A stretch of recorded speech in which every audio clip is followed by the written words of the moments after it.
Agora a gente vai para a prática, né? Como dialogar? Como que a gente faz para dialogar com o nosso marido? Primeira coisa que a gente tem que fazer, primeira coisa que a gente tem que pensar é ter o tema, né? A gente tem que ter o tema definido e oração. A gente precisa de uma condução fora da nossa percepção. A gente precisa de uma condução fora da interferência do nosso ego, da interferência da nossa individualidade. Então, quando a gente traz a oração antes de um diálogo, antes de uma conversa difícil, a gente consegue pedir de fato para Deus, o Espírito Santo, conduzir o melhor caminho, conduzir o melhor acordo para a família. Então, não negligencia isso, não negligencia esse passo de fazer essa oração antes de qualquer conversa que você precisa ter e que seja uma conversa difícil. Além de ajudar nessa questão, tem a questão também de você conseguir acalmar o seu coração, acalmar os seus sentimentos, para você não ir para uma conversa difícil com raiva, com sentimentos que vão atrapalhar a sua comunicação. Porque quando você tá com um sentimento, com um pensamento em que você causa esse sentimento de raiva, esse sentimento de mágoa, você tem respostas automáticas, respostas involuntárias de reações que você tem, que se você não tivesse com raiva, talvez seria diferente. Talvez você conseguiria falar com mais amor, com mais respeito, com mais educação. Agora, quando você tá dominado pela raiva, aí você quer só expor sua ideia. Aí você tem o seu julgamento e aí você não consegue levar para um consenso. Então a oração, eu acho que é muito importante. Eu acho que a oração é uma coisa que as pessoas, eu percebo que brigam, discutem e depois oram. Então o que eu ensino é, ora antes de ir para a conversa. É como se você colocasse uma terceira cadeira ali para vocês conversarem. Essa cadeira fosse a de Jesus mesmo, ali com vocês para poder orientar a vida de vocês. Águida, eu vi que você mandou aqui, precisava conversar. Depois eu te chamo no direct, tá bom? Te chamo no direct e a gente conversa. Então é isso. Então, o primeiro passo é isso, né? É você conseguir ter essa oração antes de qualquer coisa. Segunda coisa importante, antes de você entrar nesse diálogo, tanto você quanto o seu marido, depois se vocês quiserem a live vai até ficar gravada, encaminha para ele também. A premissa principal é a verdade. Não tem como você conseguir entrar num acordo, você conseguir ter um diálogo se você não tiver verdade no que você tá falando. Tanto você quanto ele, né? E é uma verdade, ela não precisa ser dita de uma forma grosseira. Por isso que é importante, né? Tá livre de raiva. É uma verdade, ela é dita com amor, com respeito, com educação, com carinho. Essa tem que ser a verdade, mas ela não pode deixar de ser dita. E assim, eu escuto muitas mulheres falando que os homens faltam muito com a verdade. Eu escuto isso muito e eu acredito mesmo que eles têm... a gente tem mais... Se a gente tivesse que escolher entre a sinceridade e a paz, a gente quer a verdade, né? A gente quer a sinceridade. Mas o homem, ele preza mais pela paz. Então, se ele tiver que esconder uma coisinha para não acontecer um estardalhaço na casa, ele vai esconder.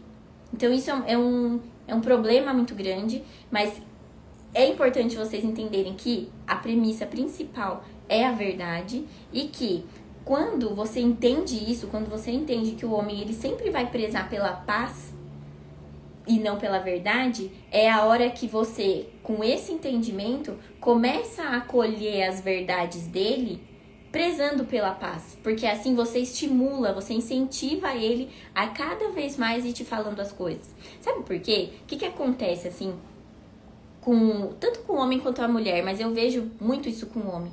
Quando você tá no começo de um relacionamento, de um casamento, o homem ele tenta sustentar um papel e uma identidade de fortaleza, uma identidade de ser forte, de ser importante.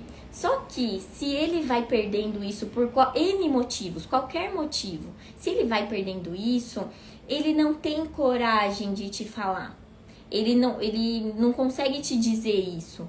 E aí, se você, em contrapartida, tá com todo aquele viés de ele tá me traindo, ele tá me enganando, ele tá fazendo alguma coisa, ele não quer te dizer, porque ele tá inibido. Então, quanto mais você aprender a ouvir o seu marido, quanto mais você aprender a entender isso nele, mais você vai conseguir ele te ajudar e ajudar vocês, né, como família, a sempre falar a verdade, a sempre te trazer a verdade. Porque isso também não ajuda ele, entendeu? Então, quando você estimula o seu marido e encoraja ele a ser mais verdadeiro com você, aí sim você começa a retornar aí com a verdade.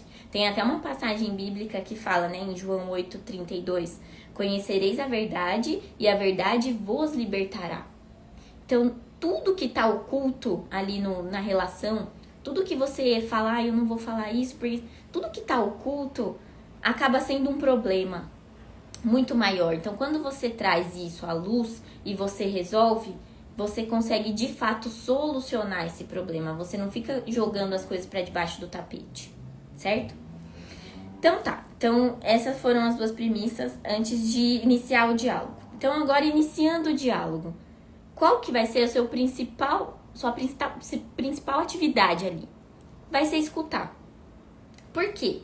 Porque só escutando você vai conseguir distinguir ali o que está acontecendo. O que ele está acontecendo? Ele está tentando me manipular? Ele está faltando com a verdade? Ele está tentando mudar de assunto? Então, quando você escuta, quando você presta atenção, você consegue distinguir o que está acontecendo e consegue perceber para onde essa ideia, esse diálogo aí, ele está sendo conduzido. Além disso, você consegue enxergar o mundo através dos olhos dele. Então, é aqui que você pratica a empatia. Então, quando você estiver no diálogo, e lembra, você vai expor sua ideia sim, mas como o objetivo é entrar em consenso, você precisa ouvir o seu marido. Você precisa ouvir o que ele fala. Então, a sua principal função vai ser escutar. E é escutar mesmo, é escutar sem julgar, é escutar sem interromper, é escutar sem corrigir, é escutar, é deixar ele falar, certo?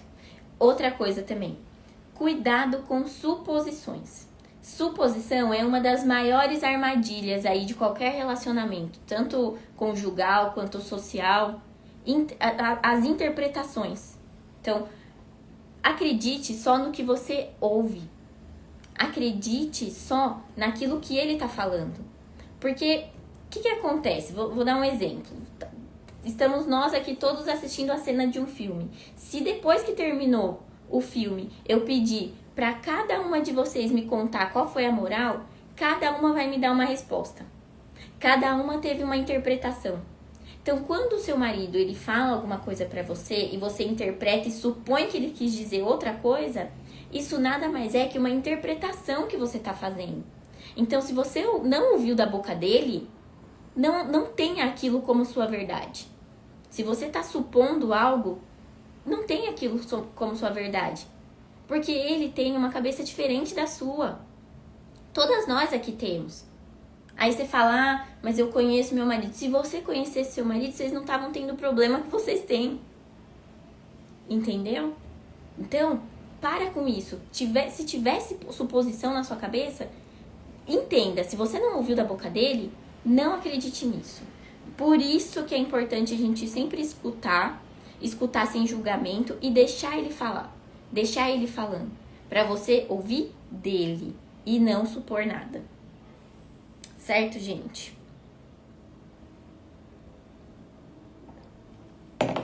Então, essas eram as orientações que eu queria passar para vocês.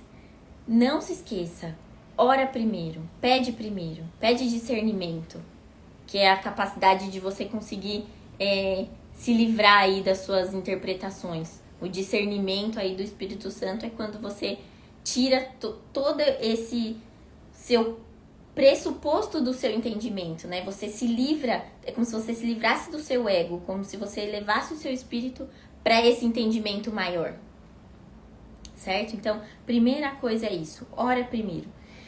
E uma coisa que eu quero dizer pra vocês é, toda crise, ela é uma crise? É, mas ela é uma oportunidade de um novo recomeço. É um recomeço pra vocês. Um recomeço pro seu casamento, pro amadurecimento de vocês, para um amor mais sólido, um amor mais maduro. Então, tenha isso em mente quando você estiver dialogando com seu marido. É uma crise? É uma crise. A gente precisa resolver? Precisa. Mas a gente precisa ter os recursos certos para conseguir dialogar da melhor maneira possível. E eu espero do fundo do meu coração que vocês façam esses exercícios, que vocês apliquem tudo que eu falei aqui, entendam isso, entendam que o diálogo ele é importante e a principal função dele é entrar em consenso. É vocês entrarem em um consenso, não que satisfaça só um ou outro, mas que vocês prezem e priorizem o bem da família, o bem do casal.